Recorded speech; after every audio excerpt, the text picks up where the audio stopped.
Do you need to stand up again? All right, let's stand. Stretch a little. It's warm in here. And this is the last of our session for this afternoon. Okay, take some deep breaths. You might need to go outside and I give you permission to walk around if you're feeling sleepy, in the back, of course. Okay, you may be seated. So,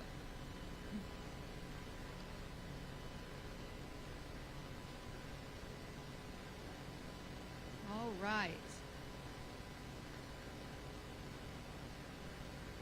Okay, let's be seated, and I have just a short little talk that we're going to talk about the healing zone.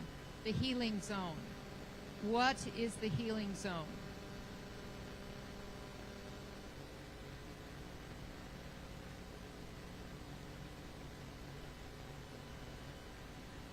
Okay, so we're going to go ahead and start.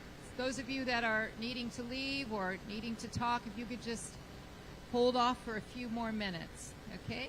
Thank you. So the revolutionary French government had a problem. The problem was this. They had decided to create utopia.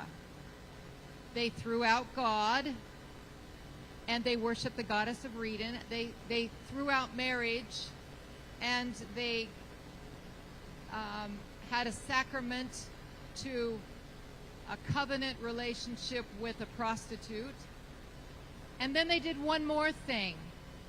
They decided to get rid of the 7-day week. They thought, well, that makes no sense. Who came up with 7 days anyway?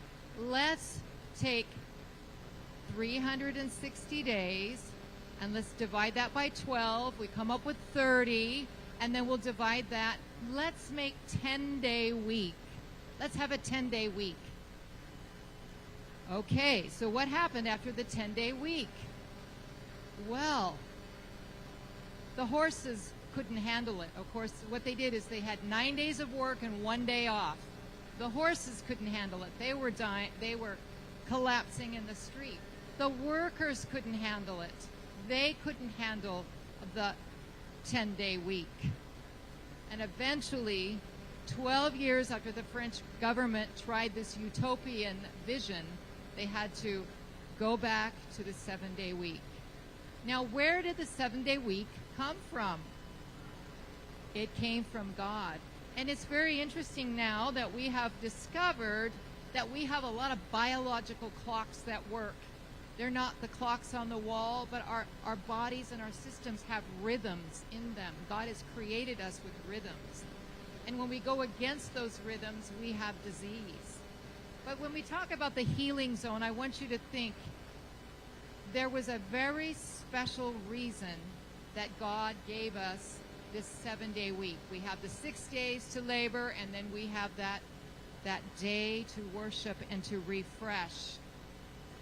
God created time. He created the week, the 24-hour day, the sun.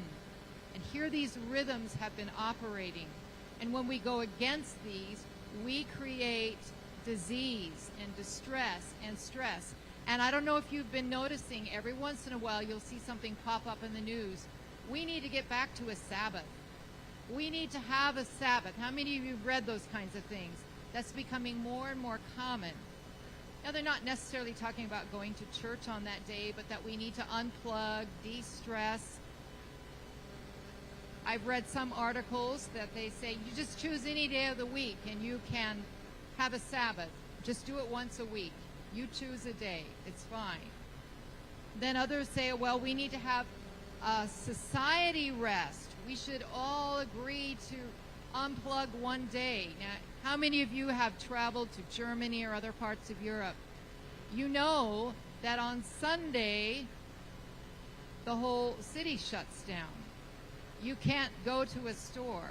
In fact, if you mow your lawn on Sunday, your neighbors will turn you in, not because you broke God's law, but because there's this ethic that they're trying to promote, that it's a quiet day. Okay? So, can we just apply the principle of 1 day and 7. And the Bible tells us something interesting. The Bible said that God blessed the seventh day and sanctified it. The word sanctify, as Brother Avisha shared earlier under health, means wholeness or holiness.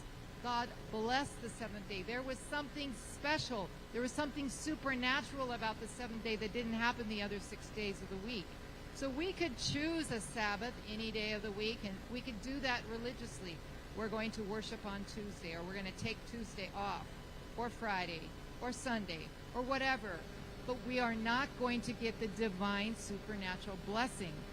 And my talk is the healing zone. Did you know that science has now shown that Seventh-day Adventists have a unique advantage because of keeping that seventh day? I'm going to read you a quote here.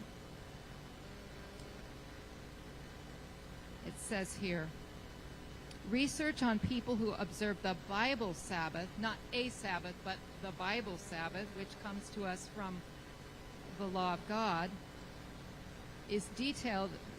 Excuse me just a minute.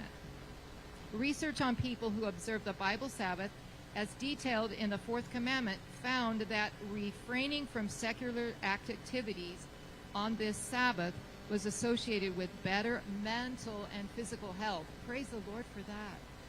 If we adopt this healing zone, this 24 hours, this temple in time, this is something, it doesn't matter where you're at in the world, you can observe this healing zone.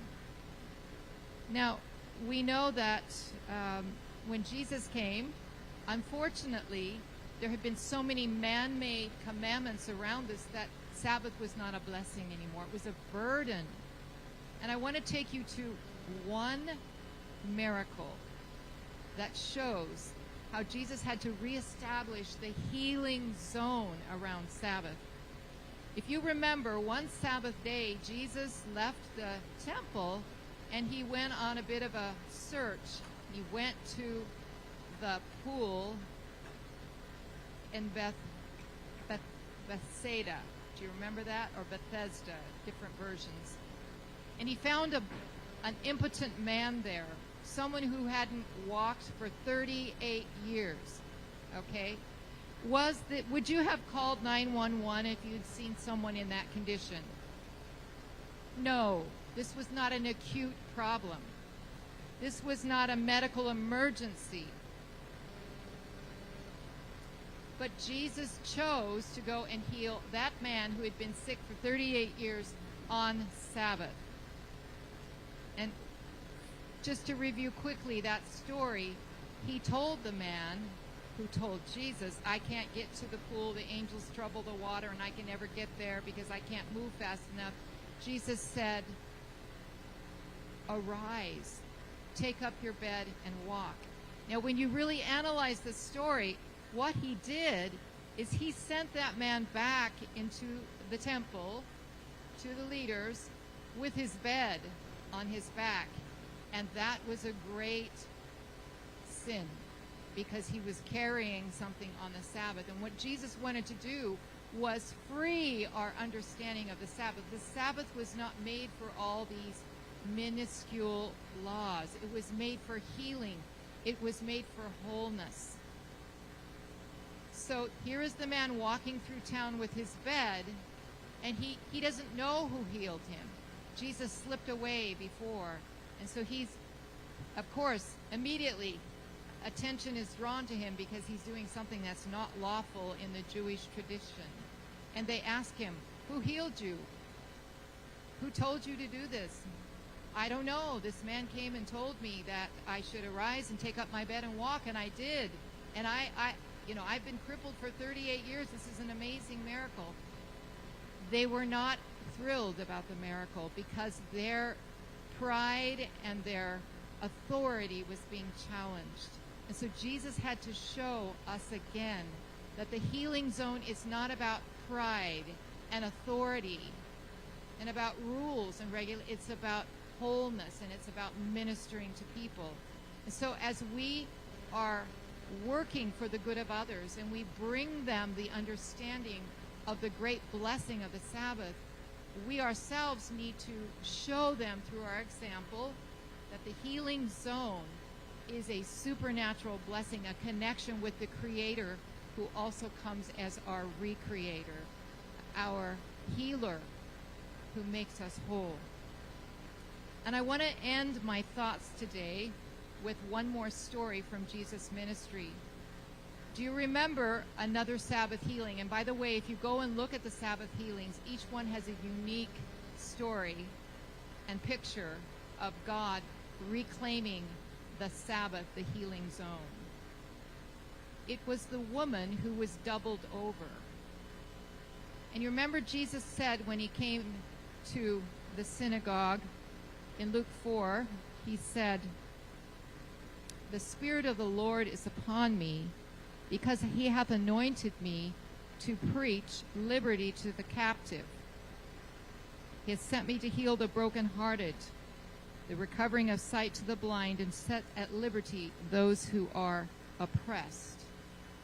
And this woman had been bent over for many years. Can you imagine walking around bent over? But it also said that it was because a devil troubled her. And right there, Jesus healed her on Sabbath in the sanctuary. And I want to challenge each of us, because immediately he was again accused of breaking man's law. And I believe that we are going to see very interesting challenges in the days ahead as we uplift the true seventh-day Sabbath and its significance, that healing zone, that there will be man-made laws that come in for whatever reason, whether they're worship laws, climate change laws to take a day off a week.